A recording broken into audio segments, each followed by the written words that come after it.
हादसे में बुरी तरह घायल क्रिकेटर ऋषभ पंत से जुड़ी हुई देहरादून के मैक्स अस्पताल में भर्ती ऋषभ पंत की हालत खतरे से बाहर बताई जा रही है। ऋषभ को इमरजेंसी वार्ड से आईसीयू में शिफ्ट कर दिया गया है। आज उनके टखने और घुटने की एमआरआई होगी। इससे पहले कल ऋषभ पंत के सभी टेस्ट किए गए। डॉक्टर्स के मुताबिक ऋषभ की ब्रेन और स्पाइन एमआरआई की रिपोर्ट नॉर्मल आई है। इस बीच प्रधानमंत्री नरेंद्र मोदी ने ऋषभ पंत की मां से बात की। फोन पर बातचीत के दौरान प्रधानमंत्री ने पंत के स्वास्थ्य के बारे में जानकारी ली। इससे पहले पीएम मोदी ने पंत को लेकर एक ट्वीट किया था, जिसमें उन्होंने उनके जल्द ठीक होने की दुआ की थी।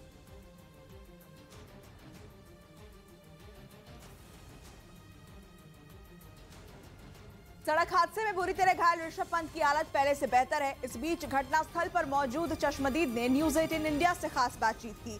चश्मदीद ने पूरी घटना की जानकारी दी। उन्होंने बताया कि हादसे के बाद कार में फंसे ऋषभ पंत को बाहर निकाला गया और उन्हें अस्पताल पहुंचाया गया।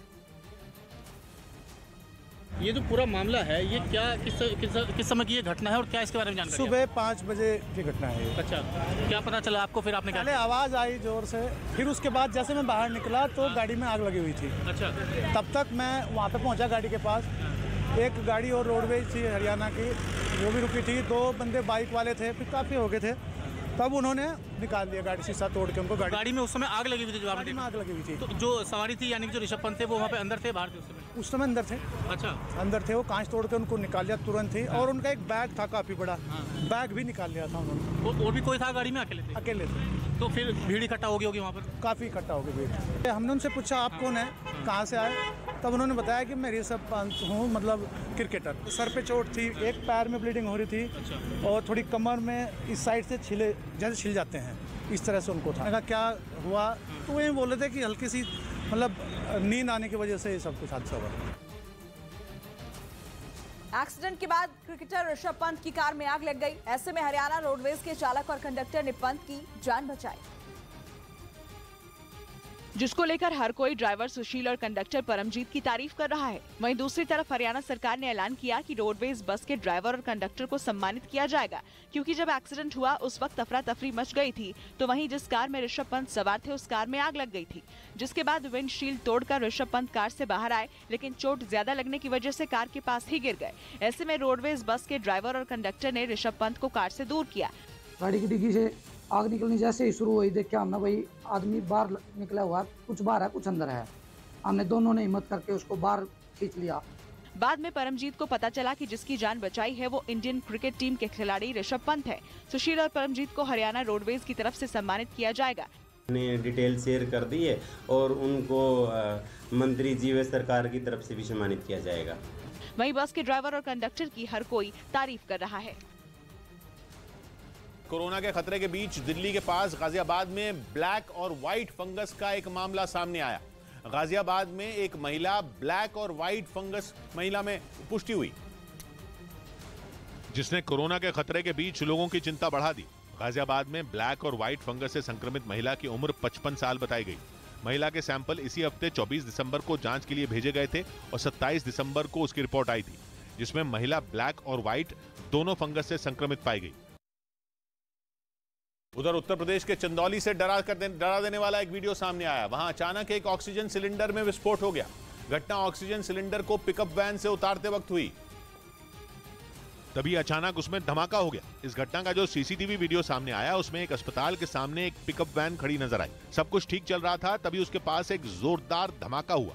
धमाका इतना ताकतवर था कि ऑक्सीजन सिलेंडर के फटने की वजह से 2 लोगों के चिथड़े उड़ गए, जिन्हें तुरंत अस्पताल में भर्ती कराया गया, लेकिन इलाज के दौरान उनकी मौत हो गई। किस कारण से फटा तो वो पूरी जांच उपरांत इसमें जो उचित विधिक कार्रवाई होगी वो की जाएगी। इस मामले में पुलिस ने केस दर्ज कर लिया और मामले की जांच में जुट गई।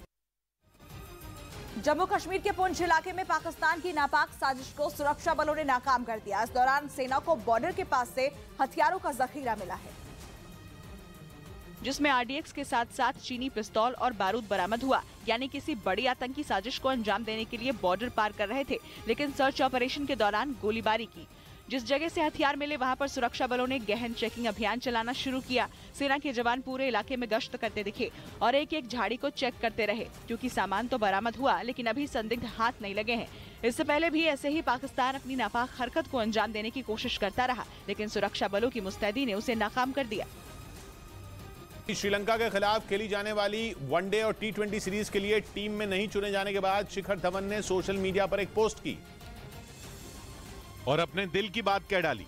उन्होंने एक वीडियो शेयर करते हुए लिखा, बात हार जीत की नहीं होती, जिगरे की होती है, काम करते रहना चाहिए, बाकी रब की मर्जी। शिखर धवन की यह पोस्ट तब सामने आई जब उन्हें श्रीलंका के खिलाफ होने वाली वनडे और T20 सीरीज में मौका नहीं मिला। इधर मध्य प्रदेश के दमोह में स्वाइन फ्लू की वजह से 50 सूअर मारे गए। सभी सूअर अफ्रीकी स्वाइन फ्लू वायरस से संक्रमित थे और इसीलिए उन्हें मार दिया गया ताकि संक्रमण को फैलने से रोका जा सके। इससे पहले सूअरों में बीमारी के लक्षण मिलने के बाद उनके सैंपल जांच के लिए भेजे गए थे, जिनमें अफ्रीकी स्वाइन फ्लू वायरस की पुष्टि हुई। उत्तराखंड के उत्तरकाशी में बर्फबारी से वादियां गुलजार है और इस बर्फबारी के बीच बड़ी संख्या में पर्यटक पहुंच रहे हैं। नए साल से पहले पहाड़ों पर सैलानियों का सैलाब उमड़ आया है। उत्तरकाशी के केदार कांठा से वीडियो सामने आया है। यहाँ बर्फबारी की वजह से वादियां सफेद चादर में लिपटी नजर आ रही हैं। लगातार हो रही बर्फबारी से नए साल का जश्न मनाने के लिए बड़ी संख्या में पर्यटकों के आने का सिलसिला जारी है। पहाड़ों में रुक रुक कर बर्फबारी हो रही है, जिससे पर्यटकों के चेहरे खिल गए हैं। कड़ाके की ठंड और हवाओं के बीच सैलानी बर्फबारी का लुत्फ उठा रहे हैं। पर्यटकों के साथ पर्यटन के कारोबार से जुड़े व्यापारियों में भी खुशी देखने को मिल रही है। उत्तरकाशी के साथ बद्रीनाथ धाम और हेमकुंड साहिब में भी बर्फबारी हो रही है। बद्रीनाथ धाम में हल्की बर्फबारी के बाद कड़ाके की ठंड पड़नी शुरू हो गई, जिससे बद्रीनाथ धाम में चल रहे मास्टर प्लान के काम पर भी इसका असर पड़ा है। राजस्थान के पूर्व मंत्री और गुजरात कांग्रेस के प्रभारी रघु शर्मा ने इशारों में अशोक गहलोत पर निशाना साध दिया। राजस्थान में अगले साल विधानसभा चुनाव होने और 2024 में लोकसभा चुनाव है, जिसके लिए पार्टी आलाकमान तैयारियों में जुट गया है। क्योंकि इस राज्य में कांग्रेस के सामने बीजेपी से बड़ी चुनौती पार्टी की अंदरूनी कलह है, जिसकी वजह से राजस्थान कांग्रेस के संगठन का भट्टा बैठ चुका है। करीब 2.5 साल से राजस्थान के कई जिलों में जिला प्रभारी ही नहीं है और 400 ब्लॉक अध्यक्ष, 26 जिला अध्यक्ष और 2200 मंडल अध्यक्षों के पद खाली हैं, जिन पर भर्ती के लिए राजस्थान कांग्रेस के नए प्रभारी सुखजिंदर सिंह रंधावा दिन रात बैठक कर रहे हैं। इसी बीच गुजरात कांग्रेस के प्रभारी रघु शर्मा उनसे मिलने पहुंच गए और इशारों में गहलोत पर निशाना साध दिया।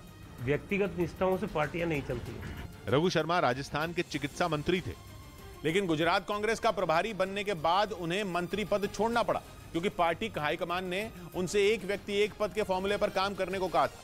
लेकिन खबर आई थी कि गहलोत ने यह फॉर्मूला नहीं माना, क्योंकि कांग्रेस अध्यक्ष पद की रेस में शामिल गहलोत मुख्यमंत्री पद नहीं छोड़ना चाहते थे, क्योंकि अटकलें लगी कि उनके जाते ही सीएम की कुर्सी सचिन पायलट को मिल जाएगी। इस चक्कर में सितंबर में हुई बैठक से गहलोत खेमे के विधायक गायब रहे। रघु शर्मा ने गहलोत का नाम लिए बिना उसी घटना का जिक्र किया और एक बार नहीं बल्कि कई बार कहा कि कांग्रेस में हाईकमान से बढ़कर कुछ नहीं। राजस्थान का कांग्रेस का कार्यकर्ता हमेशा हाईकमांड के साथ खड़ा रहा है, किसी व्यक्ति के साथ खड़ा नहीं रहा है। रघु शर्मा को राजस्थान कांग्रेस का मौसम वैज्ञानिक माना जाता है, क्योंकि कहा जाता है कि वो पायलट और गहलोत दोनों के करीबी रह चुके हैं। ये तक कहा गया था कि उन्हें गहलोत की हर चाल की खबर रहती है। लेकिन राजस्थान कांग्रेस के नए प्रभारी से मुलाकात के बाद उनके तेवर अलग लगे। वो गहलोत से नाराज दिखे, क्योंकि बीजेपी से लड़ने को तैयार बैठी राजस्थान कांग्रेस का संगठन ही खड़ा नहीं हो पा रहा और इसी वजह से रघु शर्मा बार बार हाईकमान के फैसले को मानने की बात करते रहे और उम्मीद जताई कि विधानसभा चुनाव से पहले राजस्थान में कांग्रेस का संगठन मजबूत होगा। लेकिन दबी जमा से उन्होंने राजस्थान कांग्रेस के कार्यकर्ताओं को बता दिया कि किसी व्यक्ति के साथ नहीं बल्कि कांग्रेस हाईकमान के साथ चलने में फायदा है। मतलब ये कि विधानसभा और उसके कुछ महीने बाद होने वाले लोकसभा चुनाव से पहले राजस्थान में कांग्रेस को कई मुश्किलें पार करनी होंगी, जिनमें सबसे बड़ी मुश्किल है गहलोत और पायलट का झगड़ा, क्योंकि इस चक्कर में कांग्रेस बीजेपी से लड़ने की रणनीति बनाने पर ध्यान ही नहीं दे पा रही, या यूं कहें कि कांग्रेस का घर का झगड़ा बीजेपी की राह के कांटे हटा रहा है। टाटा सन्स के चेयरमैन एन चंद्रशेखरन महाराष्ट्र की नई आर्थिक सलाहकार परिषद के प्रमुख होंगे, जिसकी घोषणा महाराष्ट्र के डिप्टी सीएम देवेंद्र फडणवीस ने की और बताया कि नई आर्थिक सलाहकार परिषद कृषि, इंजीनियरिंग, बैंकिंग और शिक्षा पर फोकस करेगी। टाटा सन्स के चेयरमैन एन चंद्रशेखरन को आर्थिक सलाहकार परिषद का प्रमुख बनाने का मकसद भी उन्होंने बताया। फडणवीस ने जानकारी दी कि नई परिषद महाराष्ट्र को $1 ट्रिलियन यानी भारतीय रुपयों में 80 लाख करोड़ की अर्थव्यवस्था बनाने में मदद करेगी। हिमाचल प्रदेश के मंडी में कांग्रेस पार्टी की बैठक के दौरान कार्यकर्ताओं जिसका वीडियो सोशल मीडिया मारपीट हो गई। जिसका वीडियो सोशल मीडिया पर वायरल हो रहा है, जिसमें कार्यकर्ता हंगामा और मारपीट करते दिखे। इस दौरान एक दूसरे पर कुर्सियां फेंकी गई और जमकर लात घूंसे चले। बताया गया कि विधानसभा चुनाव में कई सीटों पर मिली हार के बाद ये समीक्षा बैठक बुलाई गई थी, जिसमें मंडी के नाचन विधानसभा के पूर्व प्रत्याशी समेत पूर्व में टिकट की दावेदारी करने वाले नेता भी मौजूद थे। बैठक में नाचन विधानसभा में मिली हार पर मंथन चल रहा था। इस बीच नेता हार के लिए टिकट के दावेदारों को दोषी ठहराने लगे और इसी बात पर जोरदार हंगामा शुरू हुआ और फिर दो धड़ों के बीच मारपीट हो गई। बैठक में मौजूद नेता और कार्यकर्ता हंगामा और मारपीट करते हुए बैठक हॉल से बाहर निकल गए। इस दौरान कुछ कार्यकर्ता हाथों में कुर्सियां लहराते हुए भी नजर आए और काफी देर तक ये बवाल चलता रहा, जिसकी वजह से ये समीक्षा बैठक भी सफल नहीं हो पाई। इस बीच पीओके के गिलगित बाल्टिस्तान में रहने वाले लोगों ने पाकिस्तानी सेना का विरोध तेज कर दिया। उनका आरोप है कि पाकिस्तानी सेना की शह पर पंजाब और खैबर पख्तूनख्वा प्रांत के लोग उनकी जमीनों पर कब्जा कर रहे हैं, जिसके खिलाफ गिलगित बाल्टिस्तान के कई इलाकों में लोगों ने जबरदस्त प्रदर्शन किया। पाकिस्तानी सेना से अपनी जमीनों को बचाने के लिए कई जगहों पर लोग सड़कों पर उतर आए। एक इलाके से सामने आई तस्वीर में सैकड़ों लोग इकट्ठा होकर नारेबाजी करते दिखाई दी। वहां रहने वाले लोगों ने दो टूक कहा कि वो अपनी 1 इंच भी जमीन किसी को नहीं देंगे। हाल ही में जब पाकिस्तानी सेना के कई जवान एक इलाके में पहुंचे थे, तब गुस्साए लोगों ने उन्हें खदेड़ दिया था। बताया गया कि इसके बाद गिलगित बाल्टिस्तान के कई दूसरे इलाकों में भी कड़े विरोध की वजह से पाकिस्तानी सेना को पीछे हटना पड़ा। महाराष्ट्र के पुणे में उद्धव गुट के नेता इम्तियाज शेख के दफ्तर पर हमले के मामले में पुलिस ने एक आरोपी को गिरफ्तार कर लिया, जबकि दूसरे की तलाश जारी है, जिन पर इम्तियाज शेख ने आरोप लगाया कि उन्होंने उनके दफ्तर पर फायरिंग की। इस घटना की एक सीसीटीवी फुटेज भी सामने आई, जिसमें आरोपी उद्धव गुट के अल्पसंख्यक सेल के नेता इम्तियाज शेख के दफ्तर की इमारत में घुसते नजर आए। दफ्तर बंद मिलने पर उनमें एक ने उसका दरवाजा तोड़ने की भी कोशिश की, मगर जब दरवाजा नहीं टूटा तो वो वहां से भाग गए। उत्तर प्रदेश के बस्ती से पुलिस चौकी के अंदर हंगामे का एक वीडियो सामने आया, जिसमें एक महिला एक आदमी को पकड़कर खड़ी दिखाई दी और साथ में एक दूसरी महिला भी नजर आ रही है। आदमी का नाम दीपक शर्मा बताया गया और वो उत्तर प्रदेश पुलिस विभाग में दरोगा पद पर गोरखपुर में तैनात है। आरोप है कि दरोगा दीपक शर्मा का अफेयर इस महिला के साथ चल रहा था। इस बात की खबर जब पत्नी को लगी तो उसने दोनों को एक साथ पकड़ा और पुलिस बुला लिया। पुलिस तीनों को एक साथ पुलिस चौकी ले आई, जहाँ ये हंगामा हुआ। बताया जा रहा है कि दरोगा की प्रेमिका उससे शादी करने और साथ रहने पर अड़ी थी। पुलिस ने किसी तरह मामले को शांत कराया। उधर खबर है कि दिल्ली और मुंबई के बीच बनाए जा रहे दुनिया के सबसे बड़े एक्सप्रेसवे का पहला चरण अगले महीने शुरू हो जाएगा। इस एक्सप्रेसवे के बनते ही देश की आर्थिक राजधानी मुंबई से दिल्ली की दूरी महज 12 घंटे की रह जाएगी और देश के 6 राज्यों के बीच कनेक्टिविटी बेहद मजबूत हो जाएगी। जनवरी 2023 में इस एक्सप्रेसवे के पहले चरण को खोल दिया जाएगा। यह हिस्सा दिल्ली से राजस्थान के दौसा तक पहुंचेगा। 225 किलोमीटर लंबा यह हिस्सा पूरी तरह बनकर तैयार है। इसके बनने से दिल्ली और जयपुर के बीच की कनेक्टिविटी में भी सुधार होगा। आवाजाही लोगों की काफी आसान बन जाएगी और यहाँ पर व्यापार में भी काफी तेजी आएगी। कुल 1380 किलोमीटर लंबा ये एक्सप्रेसवे दिल्ली से हरियाणा, राजस्थान, मध्य प्रदेश और गुजरात होता हुआ महाराष्ट्र पहुंचेगा। इससे मुंबई के अलावा देश के दर्जनों बड़े शहरों से दिल्ली की कनेक्टिविटी बेहतर होगी।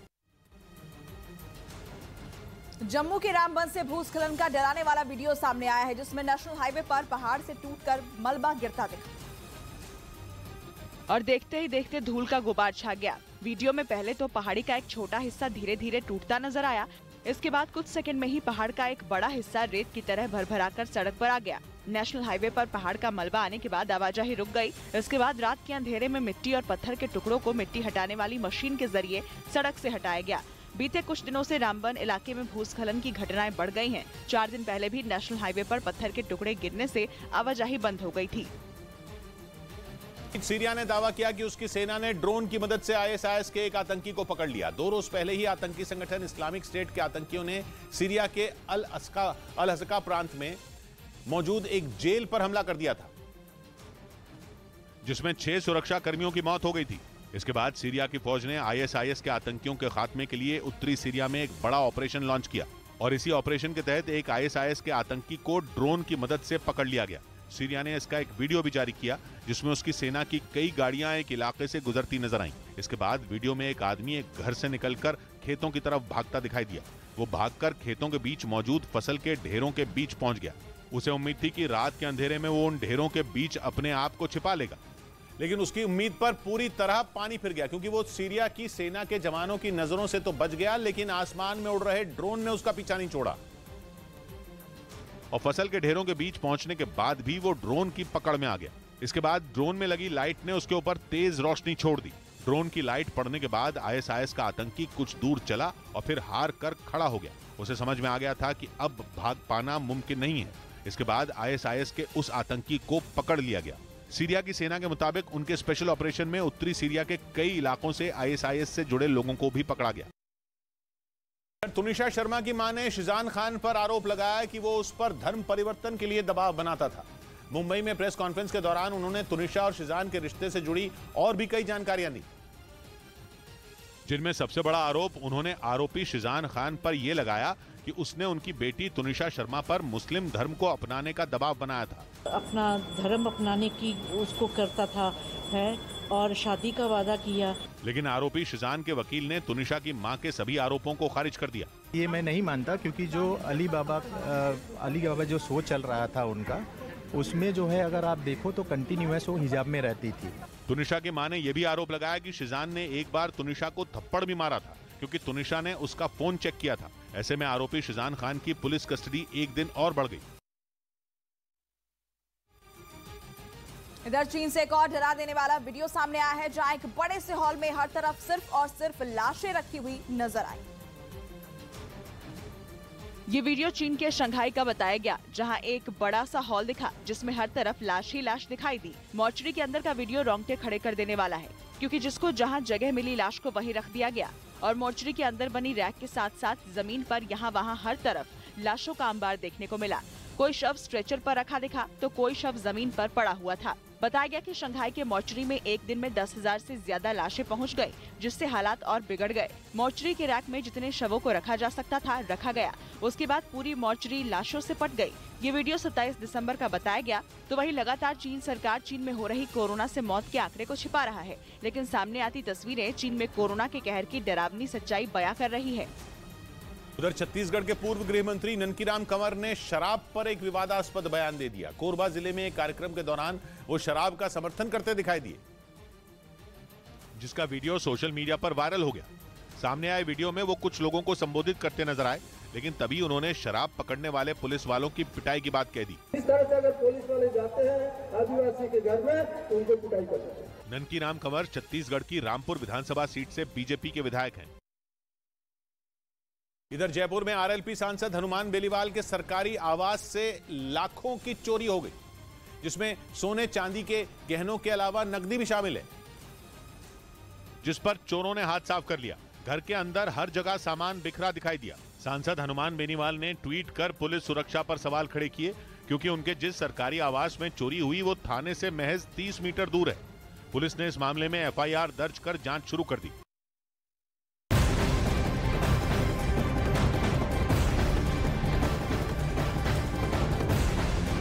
वक्त की बड़ी खबर गुजरात के नवसारी से मिल रही है, जहां एक बड़ा हादसा हुआ है। बस और कार के बीच जोरदार टक्कर हुई और इस हादसे में 9 लोगों की मौत हुई है, जबकि कई लोग घायल बताए जा रहे हैं। आपको बता दें कि बस ड्राइवर को हार्ट अटैक आने की वजह से ये टक्कर हुई, ये हादसा हुआ, जिसमें 9 लोगों की जान चली गई। सूरत से वलसाड जा रही थी। गुजरात के नवसारी से ये बड़ी खबर आपको बता रहे हैं जनक दवे, और ज्यादा जानकारी के साथ हमारे सहयोगी जुड़ गए हैं। जनक, और क्या जानकारी इस हादसे को लेकर मिल रही है? देखिए, नवसारी वलसाड का जो हाईवे 48 है उस पर वेस्मा गांव के पास ये दुर्घटना हुई है।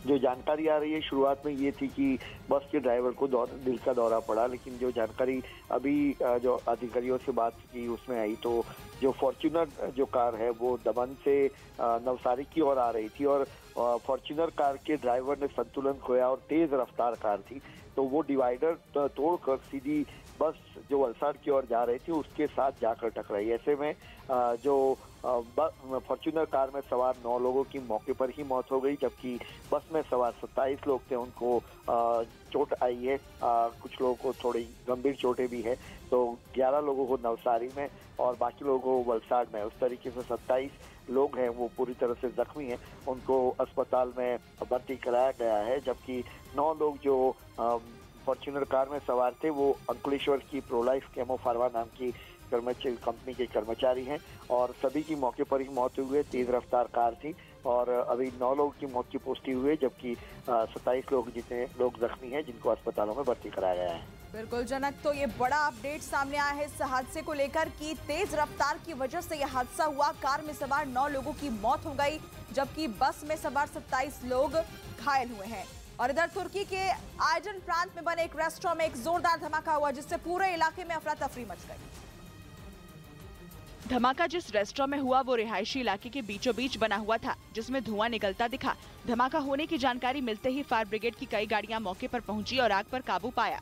बताया गया कि हादसे में 7 लोगों की मौत हो गई, तो वहीं कई लोग गंभीर रूप से घायल हो गए, जिन्हें अस्पताल में भर्ती करा दिया गया है।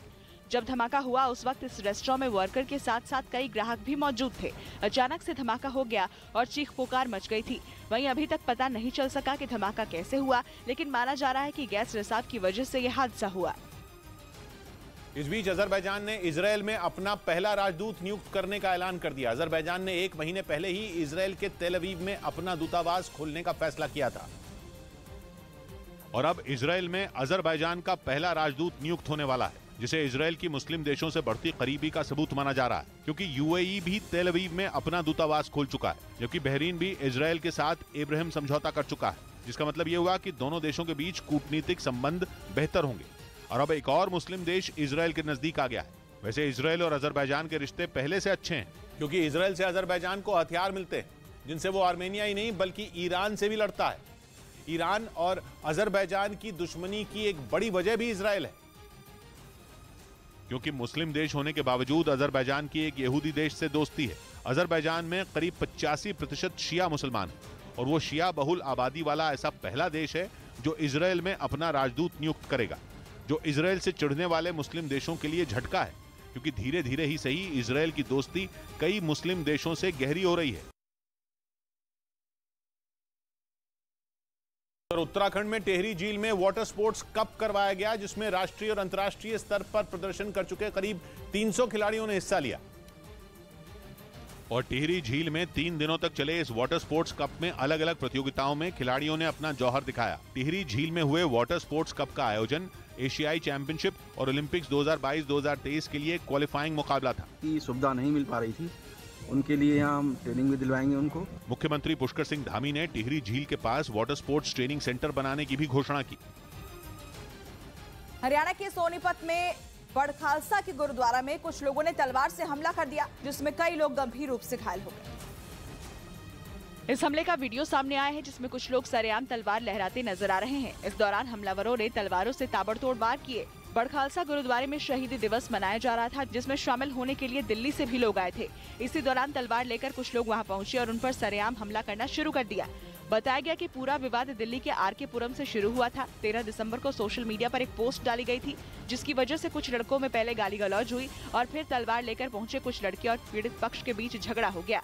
पुलिस में केस भी दर्ज कराया गया, लेकिन ये विवाद यहाँ नहीं थमा और इसी रंजिश की वजह से सोनीपत में बड़ी संख्या में लोग तलवार लेकर पहुंचे और एक आदमी की गर्दन पर तलवार चला दी, जबकि 4 लड़कों के हाथ पर कई वार कर दिए। इस घटना में एक ही परिवार के पिता और उनके बेटे समेत 4 लोग गंभीर रूप से घायल हो गए। अंगूठे के बाद से सारा हाथ कट गया उसका और अमित के दोनों हाथ कट गए यहाँ से।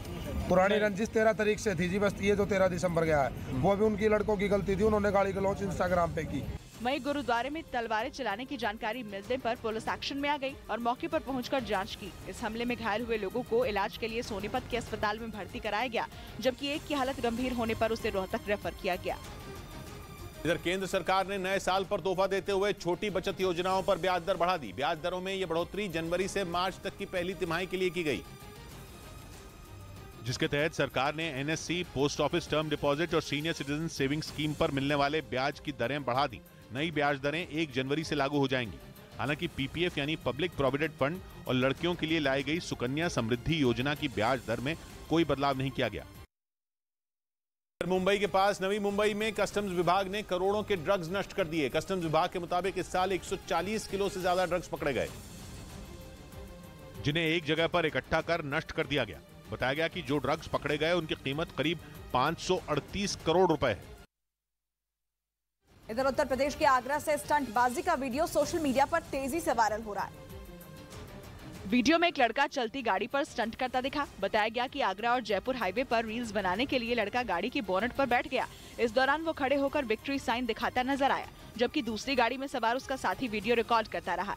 इस बीच लड़का बार बार हवा में हाथ लहराता रहा। काफी देर तक उसने गाड़ी पर स्टंटबाजी की। वहीं हाईवे पर आने जाने वाले लोग इस लड़के को देखते रहे। स्टंट करने के दौरान गाड़ी कई किलोमीटर दूर तक चलती रही। थोड़ी देर बाद लड़का चलती गाड़ी की बोनट पर खड़ा हो गया और पोज देने लगा। चलती कार पर स्टंट का वीडियो सोशल मीडिया पर वायरल हो गया, जिसके बाद पुलिस ने इस मामले में एक्शन लिया और स्टंट करने वाले के खिलाफ केस दर्ज कर लिया।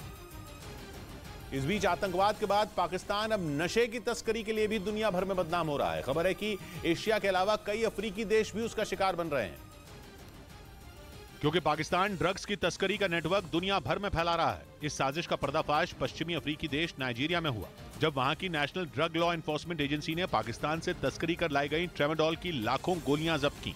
हालांकि इस दवा का इस्तेमाल दर्द से राहत पाने के लिए किया जाता है, लेकिन कुछ लोग नशे के लिए भी इस दवा की ओवरडोज लेते हैं। असल में नाइजीरिया में 50 से 100 mg वाली ट्रेमाडोल ही बेचने की इजाजत है, लेकिन पाकिस्तान से 250 mg वाली गोलियां तस्करी कर वहां लाई जा रही हैं, जिनका इस्तेमाल नशे के लिए किया जा रहा है। रिलायंस इंडस्ट्रीज के सीएमडी मुकेश अंबानी के बेटे अनंत अंबानी की राधिका मर्चेंट के साथ रोका सेरेमनी के बाद मुंबई में बड़ी पार्टी का आयोजन किया गया। इस पार्टी में अंबानी परिवार के करीबी दोस्तों के अलावा कई बड़ी हस्तियां भी शामिल हुई और सभी ने अनंत अंबानी और राधिका मर्चेंट को रोका सेरेमनी की बधाई दी। मुंबई में हुई इस पार्टी में रणबीर कपूर और रणवीर सिंह समेत फिल्म जगत की कई हस्तियां शामिल हुई। एक दिन पहले ही राजस्थान के नाथद्वारा के श्रीनाथ जी मंदिर में अनंत अंबानी और राधिका मर्चेंट का रोका हुआ था। उस समारोह में अंबानी परिवार के करीबी दोस्त ही शामिल थे। नए साल के आगाज के लिए काउंटडाउन शुरू हो चुका है। नए साल के जश्न के पहले ही गोवा में तमाम बीच पर पर्यटकों की भारी भीड़ देखी गई, जिसमें देश ही नहीं विदेश से आए पर्यटकों की संख्या भी अच्छी खासी नजर आई। 2023 के वेलकम से पहले हर कोई यहां मौज मस्ती करते और खुशियां मनाते दिखा। गोवा के बाजारों, समंदर के बीच, होटल और रेस्टोरेंट में बड़ी संख्या में लोग दिखे। कोई अपने परिवार के साथ तो कोई अपने दोस्तों के साथ गोवा में नए साल के स्वागत के लिए पहुंचा है। गोवा में सभी छोटे बड़े होटल और रेस्टोरेंट फुल है। यहाँ पर्यटकों के लिए खास इंतजाम किए गए हैं। पूरी तैयारियां कर ली हैं। वहाँ पे भी लाइव एक्ट्स होंगे, बैंड होगा जो कि लोगों को एंटरटेन करेगा। क्रिसमस और न्यू ईयर के दौरान गोवा में बड़े पैमाने पर जश्न का माहौल होता है। भारत के कोने कोने और दुनिया भर के कई देशों से लोग यहाँ न्यू ईयर का वेलकम करने हर साल पहुँचते हैं। उधर पटना के पास मनेर में एक नाव अचानक नदी में पलट गई। हादसे की सूचना मिलते ही वहां फौरन पुलिस और रेस्क्यू टीम रवाना कर दी गई। बताया गया कि नाव में 14 लोग सवार थे, जिनमें 7 लोग नाव पलटने से लापता हो गए, जबकि 7 लोग किसी तरह तैरकर नदी से बाहर आ गए। जिसकी सूचना मिलते ही पुलिस और रेस्क्यू टीम लापता लोगों की तलाश में जुट गई। 7 आदमी तैर के चल गए, निकल गए और 7 आदमी डूब गए। हादसे का शिकार हुई नाव में सवार सभी 14 लोग मजदूर बताए गए, जिनमें लापता हुए लोगों की तलाश के लिए एनडीआरएफ की मदद दी जा रही है। इधर दिल्ली में 31 दिसंबर को रात 9 बजे के बाद राजीव चौक मेट्रो स्टेशन से लोगों को बाहर निकलने की अनुमति नहीं होगी। इस बात की जानकारी दिल्ली मेट्रो रेल कॉर्पोरेशन ने दी और बताया कि नए साल के मौके पर जुटने वाली भीड़ को रोकने के लिए यह फैसला लिया गया। हालांकि इस मेट्रो स्टेशन में प्रवेश करने वाले यात्रियों के लिए एंट्री गेट खुले रहेंगे। उधर सीरिया में बड़ा आतंकी हमला हुआ है, जिसमें 10 लोगों की मौत की खबर है। आतंकियों ने तेल कंपनी के कर्मचारियों को ले जा रही बस को निशाना बनाकर रॉकेट दागे थे। इस हमले में बस के परखच्चे उड़ गए और धमाके के बाद चीख पुकार मच गई। हमले में 10 लोगों की मौत हो गई और 4 लोगों के घायल होने की खबर है। बताया गया कि हमला एक ऑयल फील्ड के नजदीक हुआ है। हमले की जिम्मेदारी का तत्काल किसी ने दावा नहीं किया, लेकिन ब्रिटेन के एक युद्ध निगरानी समूह ऑब्जर्वेटरी फॉर ह्यूमन राइट्स का दावा है कि इस हमले के पीछे ISIS का हाथ है। ऑब्जर्वेटरी फॉर ह्यूमन राइट्स का यह भी दावा है कि इस हमले में तेल कंपनी के कम से कम 12 कर्मचारियों की मौत हुई है। उधर सरकार की ओर से जानकारी दी गई कि उत्तर में सीरियाई कुर्द के नेतृत्व वाली सेना ने ISIS स्लीपर सेल के 52 आतंकवादियों को गिरफ्तार किया है।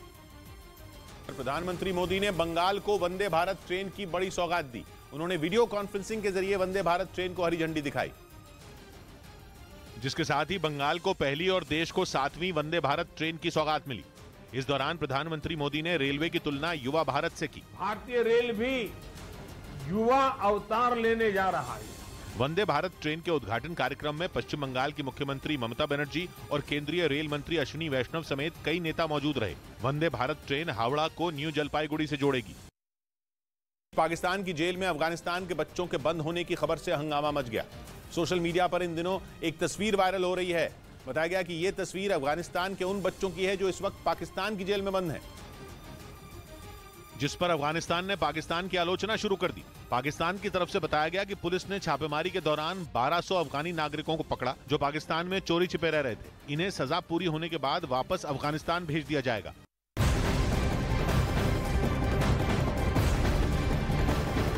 और अब खबर एक्टर तुनिशा शर्मा मौत मिस्ट्री से जुड़ी हुई। इस मामले में आरोपी शिजान खान को आज कोर्ट में पेश किया जाएगा। शिजान को पुलिस दोपहर करीब 1 बजे वसई कोर्ट में पेश करेगी। बताया जा रहा है कि पुलिस कोर्ट से शिजान की फिर रिमांड मांग सकती है। पुलिस के मुताबिक अभी कई सवालों का जवाब शिजान की तरफ से नहीं दिया गया है। शिजान और तुनिशा के बीच आखिरी के कुछ मिनटों में क्या हुआ था, शिजान ने इसका जवाब अब तक नहीं दिया है और यही वजह है कि पुलिस एक बार फिर कोर्ट से शिजान की रिमांड की मांग करेगी ताकि उससे पूछताछ पूरी हो सके।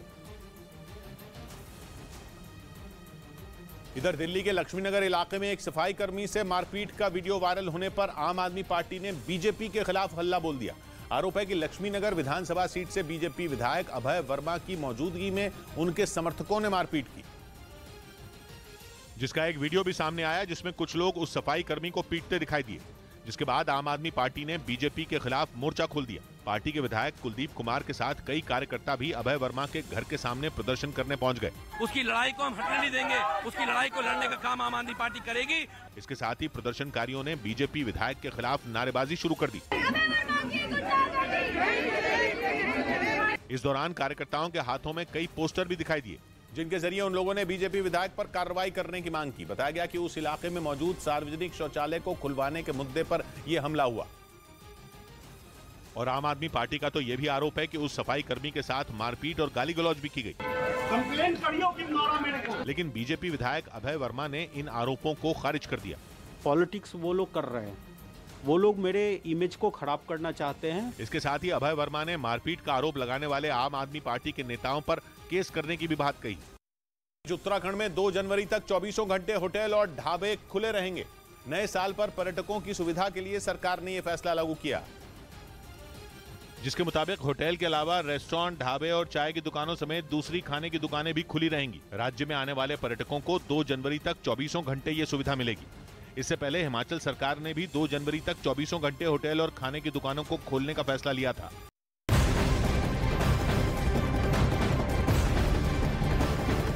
गृहमंत्री अमित शाह के कर्नाटक दौरे का आज दूसरा दिन है। वो आज कई कार्यक्रमों में शिरकत करेंगे। बेंगलुरु में आज अमित शाह केंद्रीय खुफिया प्रशिक्षण संस्था की आधारशिला रखेंगे।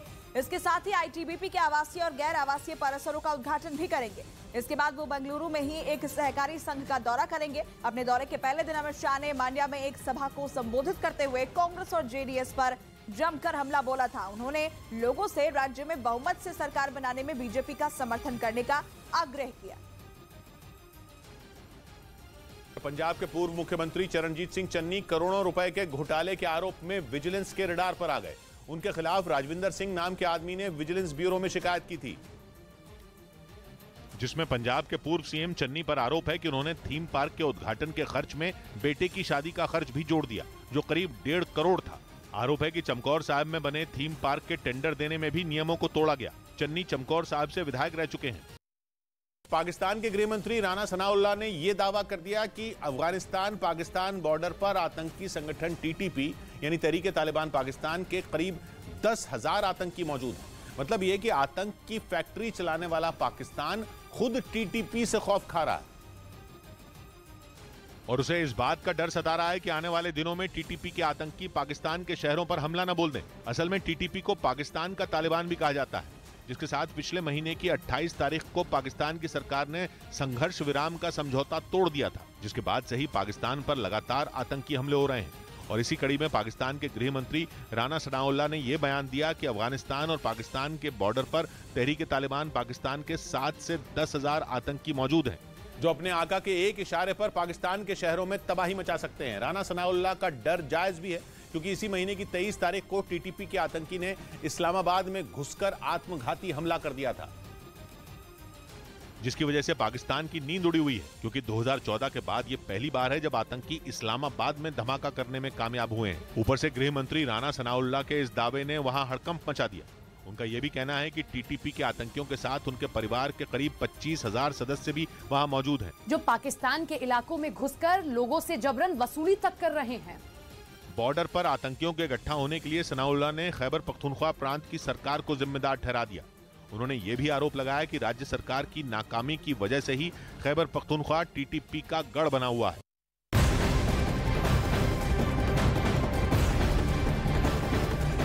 दक्षिण कोरिया ने उत्तर कोरिया को लेकर बड़ा दावा किया है। उत्तर कोरिया पर पूर्वी सागर में बैलिस्टिक मिसाइल दागने का दावा किया गया है। उत्तर कोरिया ने मिसाइल दागी है। दक्षिण कोरिया की तरफ से यह बड़ा दावा किया गया है। दक्षिण कोरिया ने दावा किया है कि बैलिस्टिक मिसाइल दागी गई है। पूर्वी सागर की तरफ बैलिस्टिक मिसाइल दागने का दावा दक्षिण कोरिया की तरफ से किया गया है। ये बड़ी खबर आपको बता रहे हैं। उत्तर कोरिया ने बैलिस्टिक मिसाइल दागी है। पूर्वी सागर की तरफ ये मिसाइल दागी गई है और ये बड़ा दावा किया है दक्षिण कोरिया ने।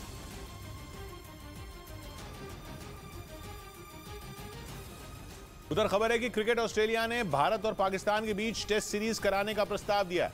भारत ने पाकिस्तान के खिलाफ आखिरी बार टेस्ट सीरीज 2007 में खेली थी, जिसके बाद से दोनों के बीच एक बार भी सीरीज नहीं हुई।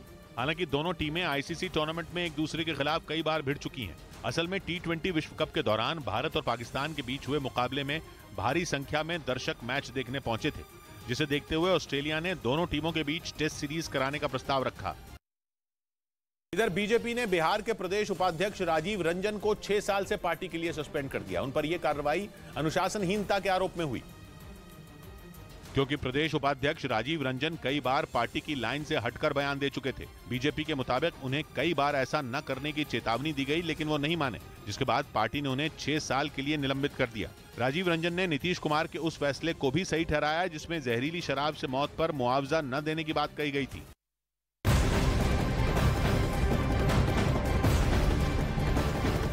उत्तर प्रदेश के मुजफ्फरनगर में ड्रग्स विभाग की टीम ने एक साथ कई दुकानों पर छापेमारी की। ड्रग्स विभाग की टीमें जैसे ही जिला परिषद मार्केट पहुंची तो वहां दवा मालिकों में दहशत फैल गई। छापेमारी के दौरान नकली और प्रतिबंधित दवाओं की सप्लाई और उनमें बरती गई अनियमितता की भी जांच की गई। छापेमारी में इन दुकानों से 19 सैंपल लिए गए तो वहीं करीब 12 लाख रुपए की दवाइयों के बिल न मिलने पर ड्रग्स विभाग की टीम ने उनकी बिक्री पर रोक लगा दी।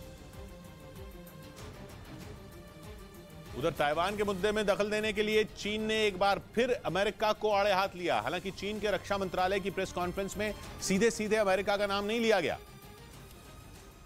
पर यह जरूर कहा गया कि अगर कोई चीन के हिस्सों को तोड़ने की कोशिश करेगा तो उसके खिलाफ कार्रवाई होगी। चीन का आरोप है कि अमेरिका लगातार ताइवान को उकसाकर उसे चीन के खिलाफ भड़काने की कोशिश में लगा है। उसे हथियारों की मदद मुहैया कराने के साथ ही अमेरिका ने वहां संयुक्त सैन्य अभ्यास भी बढ़ा दिए, जिसे चीन अपने खिलाफ चुनौती के तौर पर देखता है। वहीं इस प्रेस कॉन्फ्रेंस में अमेरिका के अलावा चीन ने जापान पर भी निशाना साधा। चीन के रक्षा मंत्रालय ने जापान को नसीहत दी कि उसे ताइवान की स्थिति का फायदा उठाते हुए पड़ोसियों से रिश्ते नहीं बिगाड़ने चाहिए, वरना इसका अंजाम बुरा होगा। इधर टीएमसी प्रवक्ता साकेत गोखले को तीसरी बार गुजरात पुलिस ने गिरफ्तार कर लिया। इस बार उन्हें दिल्ली से गिरफ्तार किया गया। हालांकि दिल्ली पुलिस के मुताबिक गुजरात पुलिस की ओर से उन्हें सिर्फ छापेमारी की जानकारी दी गई, गिरफ्तारी की नहीं। टीएमसी प्रवक्ता साकेत गोखले की गिरफ्तारी क्राउड फंडिंग के गलत इस्तेमाल के आरोप में हुई। इससे पहले मोरबी हादसे पर पीएम मोदी को लेकर गलत खबर फैलाने के आरोप में 2 बार उनकी गिरफ्तारी हुई थी।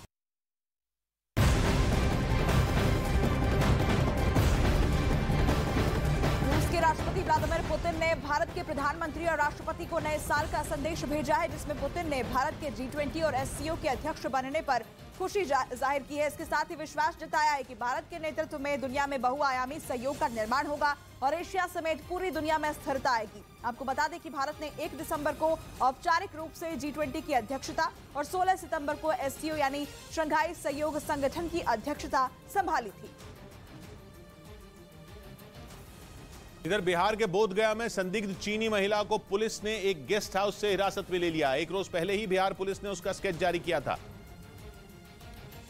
और ये शक जताया था कि सोंग श्योलेन नाम की ये महिला दलाई लामा की जासूसी कर रही है, लेकिन पुलिस की जांच में सिर्फ वीजा नियमों के उल्लंघन की बात ही सामने आई है। नियमों के मुताबिक कोई भी शख्स भारत में एक बार में 90 दिन ही रह सकता है, जबकि ये महिला जनवरी 2020 से हिमाचल के धर्मशाला में रह रही थी। उधर बर्फबारी के बीच जम्मू कश्मीर के कुछ इलाकों में बर्फीले तूफान की चेतावनी जारी कर दी गई। वहां के आपदा प्रबंधन विभाग ने लोगों को अलर्ट किया। और बताया कि जम्मू कश्मीर के बांदीपुरा, बारामूला, कुपवाड़ा, रामबन और कारगिल में अगले 24 घंटे में बर्फीला तूफान आ सकता है। ऐसे में लोगों से अपील की गई कि वो ऊंची चोटियों पर जाने से बचें। सड़क पे बर्फ है और अभी यहाँ पे हर किसी टूरिस्ट को जाने की इजाजत नहीं दी जा रही है। बर्फबारी की कुछ तस्वीरें श्रीनगर से भी सामने आईं, जहां पेड़, सड़कें और कई गाड़ियां बर्फ में ढके दिखे। कुछ इसी तरह के हालात पटनीटॉप में भी देखे गए। वहां चारों तरफ बर्फ ही बर्फ दिखाई दी।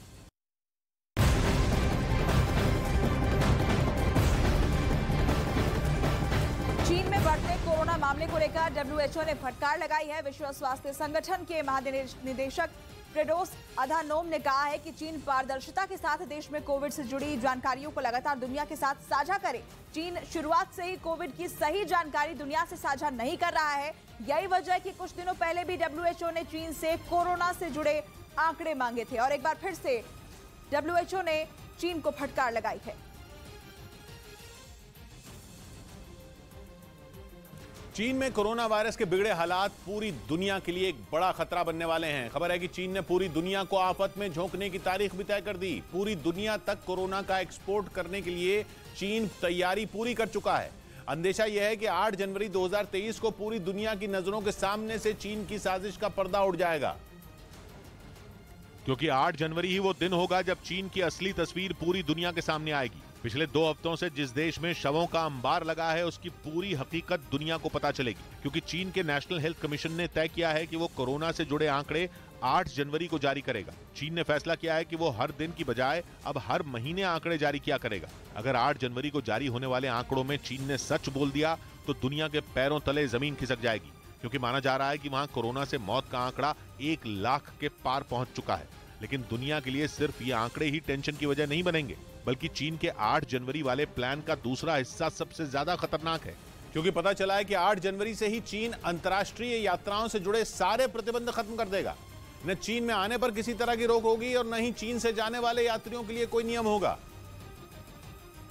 मतलब सब कुछ वैसा ही होगा जैसा कोरोना वायरस के आने से पहले हुआ करता था। 3 साल से चीन ने अपने देश के लोगों को किले जैसे घेरे में बंद किया हुआ था। चीन में ऐसे लोगों की गिनती लाखों में है जो दूसरे मुल्कों के नागरिक हैं और नौकरी के लिए चीन पहुंचे थे। इसके अलावा लाखों लोग ऐसे हैं जिनके परिवार चीन से बाहर रह रहे हैं, जबकि बहुत बड़ी गिनती विदेशों में काम करने वाले चीन के नागरिकों की भी है। बंदिशें खत्म होते ही अंतर्राष्ट्रीय यात्राएं इतने बड़े पैमाने पर होंगी जिसका अंदाजा भी लगाना आसान नहीं है। लेकिन चीन में फैले कोरोना वायरस के कारण ये यात्राएं पूरी दुनिया के लिए खतरनाक साबित हो सकती हैं। एक दिन पहले ही इटली पहुंची चीन की एक फ्लाइट के आधे यात्री कोरोना पॉजिटिव मिले थे, जिसके बाद इटली ने चीन के यात्रियों के लिए कोरोना का RT-PCR टेस्ट जरूरी कर दिया था। चीन के यात्रियों पर ऐसी सख्ती अब तक 7 देश कर चुके हैं, लेकिन 8 जनवरी को जो होगा उसका अंदाजा भी लगाना मुश्किल है। दूसरी तरफ चीन के लोग हैं जिनके सब्र का बांध टूट चुका है और वो चीन की सरकार के नाकारापन से बुरी तरह परेशान हो चुके हैं। चीन के एक कोरोना पॉजिटिव युवक ने अस्पताल की छत से कूदकर खुदकुशी कर ली। खबर है कि अस्पताल में इलाज न मिलने की झुंझलाहट में उसने जान दे दी। चीन की सरकार अपने नागरिकों को इलाज देने में पूरी तरह नाकाम दिख रही है। बीजिंग और शंघाई तो क्या, चीन का कोई शहर ऐसा नहीं है जहां लोगों को इलाज मिल रहा हो। बदइंतजामी का हाल ये कि वेटिंग एरिया की कुर्सियों पर भी मरीजों का इलाज हो रहा है। यहाँ तक कि गंभीर मरीजों को खुले आसमान के नीचे लिटाकर उनका इलाज किया जा रहा है। न दवा, न डॉक्टर और न ही अस्पताल के बेड। चीन में कोरोना मरीजों की जान भगवान भरोसे दिख रही है। ऊपर से कोरोना से जुड़ी एक ऐसी खबर आई जिसने चीन की सरकार और वहां की सारी एजेंसियों के होश उड़ा दिए। पूरी दुनिया अब तक कोरोना वायरस के डेल्टा वेरिएंट को ही सबसे खतरनाक मानती रही है। पता चला है कि चीन में कोरोना का डेल्टा वेरिएंट भी तबाही की वजह बन रहा है, जिसका अंदाजा चीन के डॉक्टरों को कुछ मरीजों के सीटी स्कैन के बाद हुआ। मरीजों के सीटी स्कैन में फेफड़ों का बड़ा हिस्सा सफेद दिखने लगा। व्हाइट लंग्स को डेल्टा वेरिएंट का सबसे बड़ा लक्षण माना जाता है। फेफड़ों में सफेदी का मतलब है फेफड़ों में फैला संक्रमण। ऐसे मरीजों को सांस लेने में तकलीफ होती है और कई बार उन्हें ऑक्सीजन की जरूरत भी पड़ती है। डेल्टा वही वेरिएंट है जिसकी वजह से 2021 के मार्च और अप्रैल में भारत में कोरोना कहर बनकर टूटा था। खबर है कि चीन दुनिया से इस सच को छुपा रहा है कि वहां डेल्टा वेरिएंट फैल चुका है, क्योंकि डेल्टा वेरिएंट के फिर से सामने आने की खबर पूरी दुनिया की टेंशन बढ़ाएगी।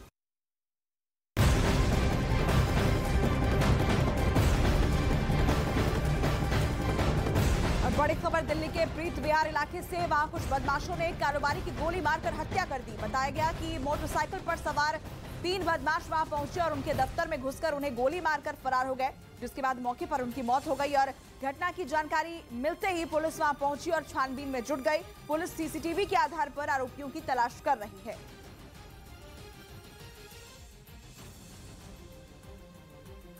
पूरा मामला अभी जांच में है। अभी तो इतना ही पता चला है कि ये महेंद्र नाम का व्यक्ति है, ये जिम चलाते हैं और उनके ऑफिस में आके गोली चला के इनको मार दिया गया।